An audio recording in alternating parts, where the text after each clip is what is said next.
Welcome to our channel. இன்னைக்கு இந்த வீடியோவில் எதை பற்றி பார்க்க போகிறோம் அப்படின்னா, ரியல்மி புதுசாக லான்ச் பண்ண ரியல்மியோட நார்சோ 90Xோட ரிவ்யூ தான் இந்த வீடியோவில் பார்க்க போகிறோம். வீடியோக்குள்ளே போகலாம். ஃபஸ்ட்டு இந்த ஸ்மார்ட் ஃபோனோட டிசைன் அண்ட் பில்ட் குவாலிட்டி தான் ஆரம்பிப்போம். டிசைனை பொறுத்த வரைக்கும் பார்த்திங்க அப்படின்னா, எனக்கு இந்த டைம் சாட்டிஸ்ஃபைடாக இல்லை. ஏன்னா ஃபோனை கையில் எடுக்கும்போதும் சரி, ஃபோனை பார்க்கும்போதும் சரி, இந்த சைடில் கொடுத்துருக்க இந்த பேட்டர்னாக இருக்கட்டும், இதெல்லாம் பார்க்கவே ஒரு மாதிரி சீப்பான லுக் மாதிரி இருக்குது. And triple camera setup layout இருக்க மாதிரி இருக்கும். பட் ஆக்சுவலாக யூசபிள் கேமரா ஒன்றே தான் இருக்குது. அண்ட் அதுக்கு பக்கத்தில் பார்த்திங்க அப்படின்னா பல்ஸ் லைட் அப்படின்னு ஒன்று கொடுத்துருக்காங்க. இது வந்து ஒரு RGB லைட் தான். இது ரிங் ஃபார்மில் கொடுத்துருக்காங்க. இது உள்ளே போய் உங்களால் கஸ்டமைஸும் பண்ணிக்க முடியும். எந்த டைமில் ஆன் ஆகணும், எந்த டைமில் ஆஃப் ஆகணும், எந்த நோட்டிஃபிகேஷன் வரணும், இது மாதிரி எல்லா விஷயங்களும் உள்ள ஆப்பில் பண்ணிக்க முடியும். ஸோ இதுவுமே பார்த்திங்க அப்படின்னா ரொம்ப பெரிய ஒரு விஷயம்லாம் கிடையாது. எல்லா ஃபோன்ஸும் ஆல்ரெடி கொடுத்துருக்காங்க. அண்ட் அதுக்கு கீழே இருக்கிறது தான் பார்த்திங்க அப்படின்னா ஃப்ளாஷ் லைட்டு. ஸோ பேக்கில் யூஸ் பண்ணியிருக்க மெட்டீரியல் வந்து பார்த்திங்க அப்படின்னா பிளாஸ்டிக் தான். சைடு ஃப்ரேமே பார்த்திங்க அப்படின்னா பிளாஸ்டிக் தான். அண்ட் ஃபோனோட பாட்டமில் பார்த்திங்க அப்படின்னா ஒரு ஸ்பீக்கர் கொடுத்துருக்காங்க. அண்ட் அதுக்கு பதில் டைப் சி போட்டிருக்கு. அண்ட் அதுக்கு பதில் மைக் இருக்குது. அதுக்கு பக்கத்துலேயே சிம் ஸ்லாட் கொடுத்துருக்காங்க. இதில் உங்களால் 2 நேனோ சிம் போட்டுக்க முடியும். அப்படி இல்லைனா ஒரு நேனோ சிம், ஒரு SD கார்டும் போட்டுக்க முடியும். ஸோ ஹைபிரிட் ஸ்லாட் தான் இது. மேலே பார்த்திங்க அப்படின்னா ஒரு நாய்ஸ் கேன்சலேஷன் மைக் கொடுத்துருக்காங்க. IR பிளாஸ்டர் இந்த ஃபோனில் கிடையாது. அண்ட் ரைட் சைடு பார்த்திங்க அப்படின்னா பவர் பட்டன் இருக்குது. இதுவே தான் உங்களுக்கு ஃபிங்கர் பிரிண்ட் ஸ்கேனராக ஒர்க் ஆகும். ஏன்னா இதில் இன்டிஸ்பிளே ஃபிங்கர் பிரிண்ட் ஸ்கேனர்லாம் கிடையாது. ஏன்னா இது ஒரு LCD டிஸ்பிளே. மேலேயே வால்யூம் ராக்கர்ஸ் இருக்குது. லெஃப்ட் சைடில் எதுவுமே இல்லை, ப்ளைனாக இருக்குது. அண்ட் மொத்தம் இந்த ஃபோன் 2 கலர் வேரியன்ட் இருக்குது. ஒன்று ஃப்ளாஷ் ப்ளூ அப்படிங்கிற ஏங்கட் இருக்க கலர், இன்னொன்று பார்த்திங்க அப்படின்னா நைட்ரோ ப்ளூன்னு இன்னொரு கலர் வேரியன்ட் இருக்குது. அண்ட் ஃபோனோட திக்னஸ் பார்த்திங்க அப்படின்னா 8.3 mm இருக்குது. ரொம்ப ஸ்லிம்னு சொல்ல முடியாது, ரொம்ப திக்னஸ்னு சொல்ல முடியாது. ஆவரேஜான திக்னஸில் இருக்குது. 212 கிராம் வெயிட் இருக்குது. பட் வெயிட் வந்து பார்த்திங்க அப்படின்னா 212 கிராம் இருக்க மாதிரிலாம் ஃபீல் ஆகலை. நீங்கள் 2 கையில் தான் யூஸ் பண்ணுவீங்க அப்படின்னா உங்களுக்கு பெருசாக வெயிட் வந்து பிரச்சனையாக இருக்காது. அப்படியே ஃப்ரண்ட்டில் உள்ள டிஸ்பிளேக்கு வந்தோம் அப்படின்னா டிஸ்பிளேயோட ப்ரொடெக்ஷன்லாம் எதுவும் அவங்க மென்ஷன் பண்ண கிடையாது. மேலேயே ஒரு ஸ்க்ராட்ச் கார்டு வந்து போட்டு தான் கொடுத்துருக்காங்க. ஸோ யூஸ் பண்ணுறீங்க அப்படின்னா பார்த்து பத்திரமா யூஸ் பண்ணிக்கோங்க. டிஸ்பிளேயோட சைஸ்ன்னு பார்த்தோம் அப்படின்னா 6.8 இன்ச்சுக்கான HD+ பேனல் தான் யூஸ் பண்ணியிருக்காங்க. அதுவும் AMOLED கிடையாது, IPS LCD பேனல் தான். நல்லா நோட் பண்ணிக்கோங்க. அண்ட் 140 Hzக்கான ரெஃப்ரெஷ் ரேட் சப்போர்ட் இருக்குது. பட் இந்த 140 Hzம் எல்லா இடத்துலையும் உங்களுக்கு ஒர்க் ஆகாது. ஒரு சில கேம்ஸில் மட்டும்தான் உங்களுக்கு ஒர்க் ஆகும். ஸோ டிஸ்பிளே குவாலிட்டி எப்படி இருக்குன்னு பார்த்தீங்க அப்படின்னா, இந்த ஃபோனோட ப்ரைஸ் வந்து 14,000 இப்பயே சொல்லியிருக்கேன். 14,000 பார்த்தீங்க அப்படின்னா ஃபுல் HD+ பேனல்லாம் ஏற்றுக்கிற மாதிரி இல்லை. அட்லீஸ்ட் ஒரு ஃபுல் HDயாவது கொடுத்தாகணும். ஏன்னா இவங்க வந்து IPS LCD பேனல் தான் கொடுக்குறாங்க. அதில் ஃபுல் HD கொடுக்குறதுல என்ன பிரச்சனைன்னு தெரியல. பயங்கரமான ஒரு காஸ்ட் கட்டிங் நேரத்தில் பண்ணியிருக்காங்க. அதுக்கேற்ற மாதிரி தான் பார்த்திங்க அப்படின்னா ஒரு டிஸ்பிளே குவாலிட்டியுமே இருக்குது. அந்தளவுக்கு ஒன்றும் சூப்பரான எக்ஸ்பீரியன்ஸ்லாம் கிடைக்கல. மல்டிமீடியா தான் உங்களோட மெயின் ஃபோக்கஸ். வாங்கிட்டு வீடியோ தான் பார்க்க போகிறீங்க, படம்லாம் பார்க்க போகிறீங்க அப்படின்னா இந்த ஃபோனை அவாய்ட் பண்ணிட்டு வேறு நல்ல ஃபோன் வாங்கிக்கோங்க. அண்ட் ஸ்பீக்கருமே பார்த்திங்க அப்படின்னா இதில் ஒரு பிரச்சனை. டியூல் ஸ்டீரியோ ஸ்பீக்கர் கிடையாது, சிங்கிள் ஸ்பீக்கர் தான். அண்ட் 400%க்கான வால்யூம் பூஸ்ட்லாம் இருக்குது. வால்யூம் பூஸ்ட்லாம் போட்டிங்க அப்படின்னா ஆடியோ குவாலிட்டி ரொம்ப கேவலமாக இருக்குது. ஸோ ஒரு 80-70 வச்சு கேட்டிங்க அப்படின்னா டீசெண்டாக இருக்குது. So display and speaker quality below average தான் இந்த ஃபோனுக்கு. அண்ட் அப்படியே சாஃப்ட்வேர் சைடு வந்தோம் அப்படின்னா Android 15 Realme UI 6.0 வந்து ரன் ஆகிட்டு இருக்குது. கண்டிப்பாக Android 16 வந்திருக்கலாம். பட் இந்த ஃபோனுக்கு 3 வருஷத்துக்கான ஆண்ட்ராய்டு இருந்து கொடுக்குறாங்க. அது ஒரு நல்ல விஷயம் தான். பட் உள்ள யூஐயில் வந்து பார்த்திங்க அப்படின்னா எக்கச்சக்க மாற்றம் இருக்குது. நீங்கள் நார்மலாக ஒரு 20,000 வாங்குற ரியல்மி ஃபோனுக்கும் இந்த ஃபோனுக்கும் நல்லாவே டிஃப்ரென்ஸுங்கிறது இருக்குது. ப்ளோட்வேர்ஸே பார்த்திங்க அப்படின்னா ஏகப்பட்டது கொடுத்துருக்காங்க. அதை இன்ஸ்டால் பண்ணுறதுக்கே பார்த்திங்க அப்படின்னா போதும் ஆயிடுது.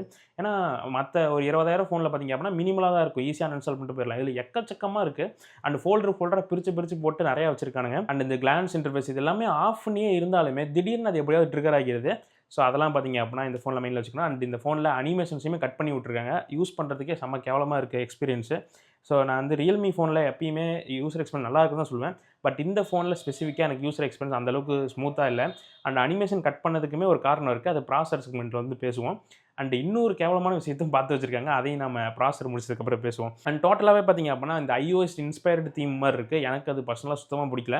OnePlus ஃபோன்ஸில் அது பார்க்க என்னமோ நல்லா தான் இருக்குது. பட் இந்த ஃபோனில் என்னென்னு தெரியல. எனக்கு ஒரு பார்க்க ஒரு ஆக்வர்டாக இருக்குது இந்த ஃபோனில். பட் AI ஃபீச்சர்ஸ்னு பார்க்கும்போது அங்கங்கே ஒரு சில ஃபீச்சர்லாம் கொடுத்துருக்காங்க. பட் என்னதான் இருந்தாலும் UI வைஸ் பார்த்திங்க அப்படின்னா எனக்கு ஒரு டவுன் சைடு மாதிரி தான் இருக்குது. நீங்கள் day to day task handle பண்ணும்போது எந்த பிரச்சனையும் ஃப்ரேம் ட்ராப்லாம் தெரில. பட் நீங்கள் ரொம்ப ஸ்ட்ரெஸ் பண்ணுறீங்க அப்படின்னா ஃபோனே ஒரு மாதிரி ஸ்லோவாகிற மாதிரி இருக்குது. சரி, இது வரைக்கும் பார்த்ததில் இவ்வளோ காம்ப்ரமைஸ் பண்ணியிருக்காங்க. சரி, கேமராஸ் எப்படி இருக்குது, சரி அதையாவது இம்ப்ரெசிவாக பண்ணியிருக்காங்களா அப்படின்னு பார்க்கலாம்னு நினச்சி எடுத்தேன். 50 MPக்கான ஒரு கேமரா யூஸ் பண்ணியிருக்காங்க. f1.8 லென்ஸோட பேர் ஆகுது. OIS கிடையாது. ஸோ நீங்கள் நைட் டைமில் ஃபோட்டோலாம் எடுக்கிறீங்க அப்படின்னா ரொம்ப ஷேக் இல்லாமல் எடுக்கணும் அப்படின்னா ரொம்ப ஸ்டெடியாக பிடிச்சி எடுக்கிற மாதிரி இருக்கும். டே டைம்லேயும் சரி, நைட் டைம்லேயும் சரி, எனக்கு இதோட ஃபோட்டோ எக்ஸ்பீரியன்ஸ் சுத்தமாக பிடிக்கவே இல்லை. இதே ப்ரைஸ் ரேஞ்சில் இருக்க மற்ற ரியல்மி ஃபோன்ஸ்லாம் இருக்குது. ஈவன் ஒரு வருஷம் பழைய ஃபோன் இந்த ரியல்மி P3 ப்ரோலாம் 15,000 கிடச்சிட்டு இருந்துச்சு. அதெல்லாம் சூப்பரான கேமரா ஃபோன்ஸு. இது வந்து பார்த்திங்க அப்படின்னா கேமராஸில் வேலைக்கே ஆகாது. எனக்கு இந்த ஃபோட்டோ சுத்தமாக பிடிக்கல. போர்ட்ரேட்ஸும் அப்படி தான் இருக்குது. அண்ட் செல்ஃபிக்கு பார்த்திங்க அப்படின்னா வெறும் 8 MPக்கான கேமரா யூஸ் பண்ணியிருக்காங்க. f2.0 லென்ஸோட பேர் ஆகுது. செல்ஃபி குவாலிட்டியுமே அப்படி தான் இருக்குது. எனக்கு சுத்தமாக பிடிக்கவே இல்லை இந்த ஃபோனில் கேமரா.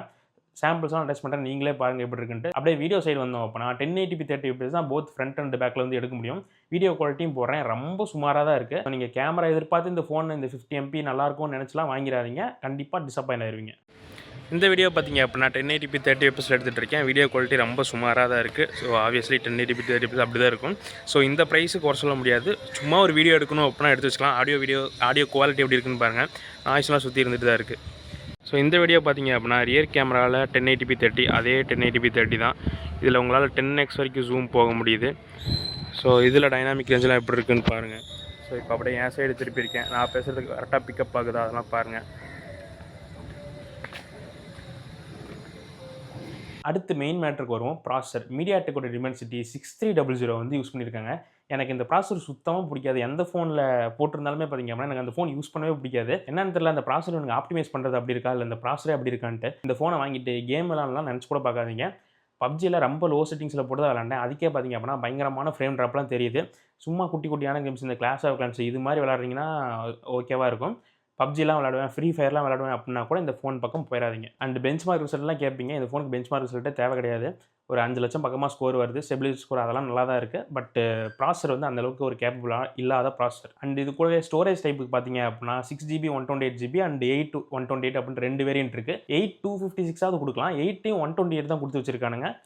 இதுவும் என்ன கணக்குன்னு தெரியல. ரேம் வேலை தான் ஏறிச்சு, ஸ்டோரேஜ் வேலை இவங்களுக்கு எப்போ ஏறிச்சோ தெரியல, அதையும் கட் பண்ணி வச்சிருக்கானுங்க.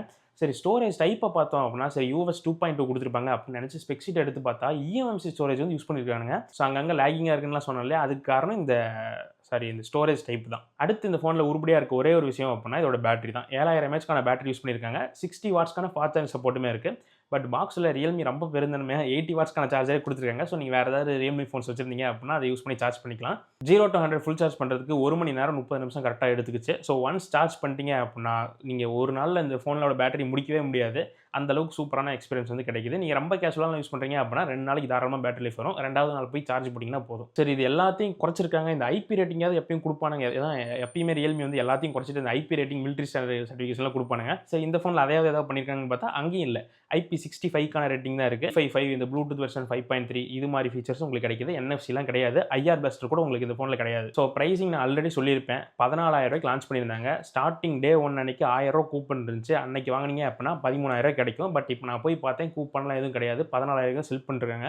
14,000 இந்த ஃபோன் எப்படி இருக்குன்னு கேட்டிங்க அப்படின்னா இந்த ஃபோன் நீங்கள் வாங்கவே தேவையில்ல. சுத்தமாக அவாய்ட் பண்ணிடுங்க. இதை தவிர ஏகப்பட்ட நல்ல ஃபோன்ஸ் வந்து கிடைக்குது. மோட்டோவில் பார்த்தீங்க அப்படின்னா G57 பவர் இருக்குது, 67 பவர் இருக்குது. இந்த 2 ஃபோனில் ஏதாவது ஒரு ஃபோன் வந்து பார்த்தீங்க அப்படின்னா கண்டிப்பாக 14 15க்குலாம் கிடைக்கும். சாஃப்ட்வேர் தவிர பெருசாக அந்த ஃபோன்ஸ்லாம் உங்களுக்கு குறையா இருக்காது. சூப்பராக இருக்கும். இதை விட ஃபார் பெட்டர் ஃபோன்ஸ் கேமராலாம் பார்த்தீங்க அப்படின்னா சூப்பராக இருக்கும் அந்த ஃபோன்ஸில். அது மாதிரி ஃபோன்ஸ் போய்க்கோங்க. இல்லை உங்களுக்கு கேமராலாம் முக்கியம் இல்லை, ரியல்மிலே வேறு ஏதாவது ஃபோன் இருந்தால் சொல்லுங்கள் அப்படின்னா ரியல்மியோட P4X இருக்குது. 15,000 அந்த ஃபோன் 15,000 பேங்க் ஆஃபர்லாம் போட்டிங்க அப்படின்னா கிடைக்கும். 15,000 சூப்பரான ஒரு வேல்யூ ஃபார் மணி டிவைஸ் அது மாதிரி ஃபோன்ஸ் பக்கம் போய்க்கோங்க. இந்த ஃபோனை கண்டிப்பாக அவாய்ட் பண்ணுறது தான் நல்லது. ஸோ இந்த ஃபோன் ஆல்ரெடி நீங்கள் யாராவது அவசரப்பட்டு வாங்கியிருந்தீங்க அப்படின்னா நீங்கள் யூஸ் பண்ணுறதுக்கு எப்படி இருக்குது, ஸோ 15,000 ஒர்த்தா இல்லையா அப்படின்னு உங்களோட கருத்தை ஷேர் பண்ணிங்க அப்படின்னா அடுத்து வாங்க போகிறவங்களும் தெரிஞ்சுக்கோங்க. அடுத்த வீடியோவில் பார்க்கலாம்.